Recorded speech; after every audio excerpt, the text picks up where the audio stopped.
So hello everyone. तो last class में हम लोग ने बात की थी सिमिलैरिटी ऑफ ट्राइंगल्स के बारे में।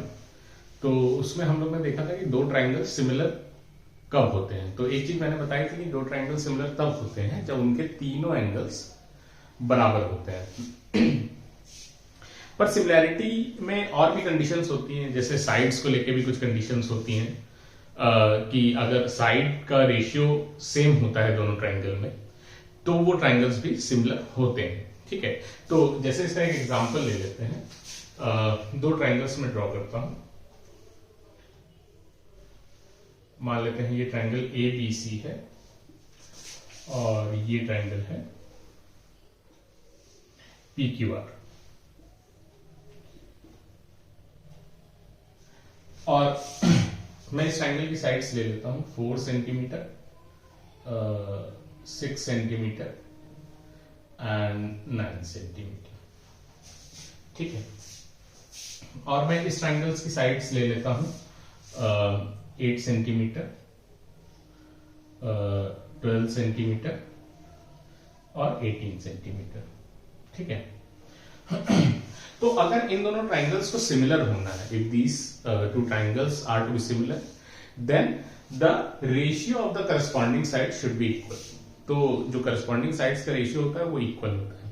अब करस्पॉन्डिंग साइड सिमिलर ट्राइंगल्स में आइडेंटिफाई कैसे करी जाती हैं, तो बहुत ही इजी तरीका है करस्पॉन्डिंग साइड्स आइडेंटिफाई करने का कि आप दोनों ट्राइंगल्स को देखिए।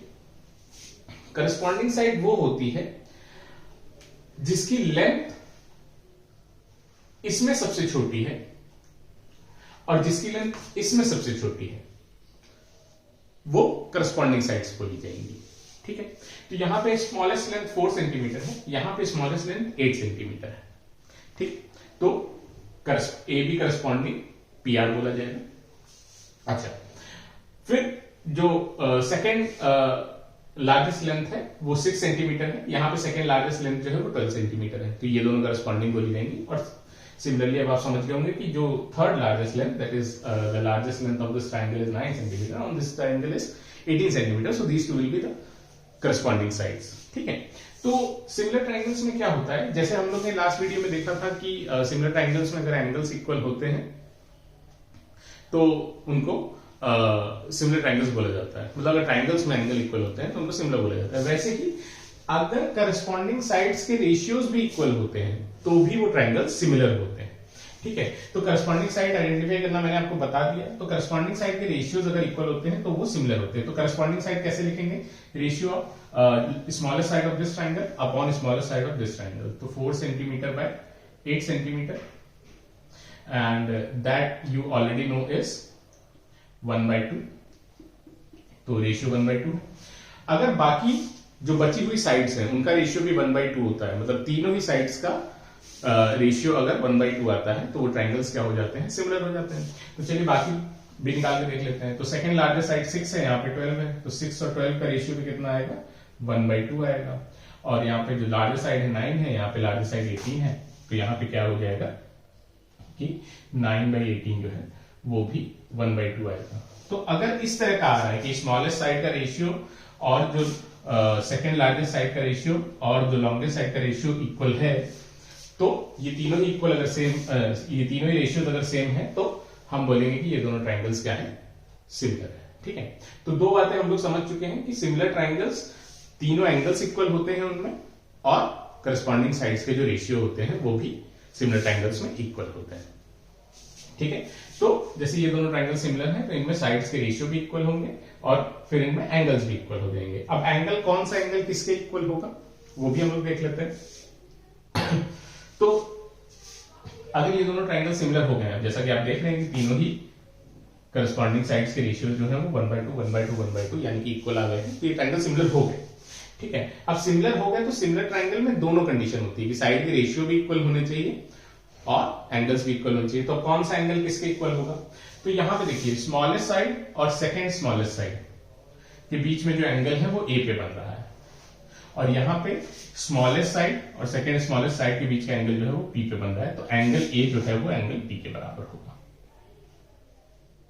ठीक है, यहां पे स्मॉलेस्ट साइड और लार्जेस्ट साइड के बीच में जो एंगल है वो बी पे बन रहा है और यहाँ पे जो स्मॉलेस्ट साइड और लार्जेस्ट साइड के बीच में एंगल है वो आर पे बन रहा है, तो जो बी वाला एंगल है वो एंगल आर के इक्वल होगा।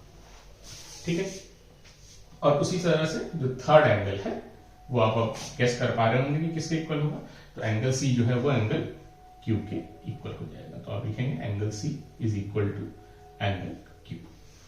ठीक है, तो दो सिमिलर ट्राइंगल्स जब होते हैं तो उन दोनों सिमिलर ट्राइंगल्स में करस्पॉन्डिंग एंगल्स इक्वल होते हैं और फिर साइड्स के रेशियोज भी इक्वल होते हैं। तो हम साइड का रेशियो भी लिख देते हैं। तो ए बी के करस्पॉन्डिंग कौन सी साइड है, पी आर है, इक्वल टू ए सी के करस्पॉन्डिंग कौन सी साइड है, पी क्यू है, और बी सी के करस्पॉन्डिंग कौन सी साइड है, क्यू आर है। ठीक है, तो सिमिलर ट्राइंगल में ये 6 चीजें होती हैं। ठीक है, मतलब all the ratio of the corresponding sides are equal and corresponding angles are equal. ठीक है, ये 6 चीजें होती हैं अगर दो ट्राइंगल सिमिलर होते हैं तो। ठीक है, तो हम लिख देते हैं triangle A B C is similar to. अब कैसे लिखेंगे triangle A B C is similar to, अब आपको ये ध्यान देना है कि जिस ऑर्डर में आपने यहाँ पे वर्टिसेस लिखी हुई हैं एबीसी, जैसे मान लीजिए आपने फर्स्ट ट्राइंगल में एबीसी लिख दिया है, तो उसी ऑर्डर में आपको पीक्यूआर की भी वर्टिसेस लिखनी है। आप ये नहीं लिख सकते कि ABC is similar to PQR. आपको ये देखना पड़ेगा कि ए अगर आपने पहले लिखा है तो ए किसके इक्वल है, मतलब ए पे बनने वाला एंगल किसके इक्वल है, जो एंगल पी पे बन रहा है। तो यहाँ पे अगर आपने ए पहले लिखा है तो यहाँ पे आपको पी पहले लिखना पड़ेगा। यहाँ पे आपने बी सेकंड लिखा है तो बी के इक्वल कौन है, आर है, तो यहाँ पे आर सेकंड पोजीशन पे आएगा, और लास्ट में कौन आएगा, जो बचा हुआ है, तो पी आर क्यू। तो A B C is similar to P R Q, इस तरह से लिखा जाएगा। ठीक है, आई होप इतनी बात क्लियर हो गई है।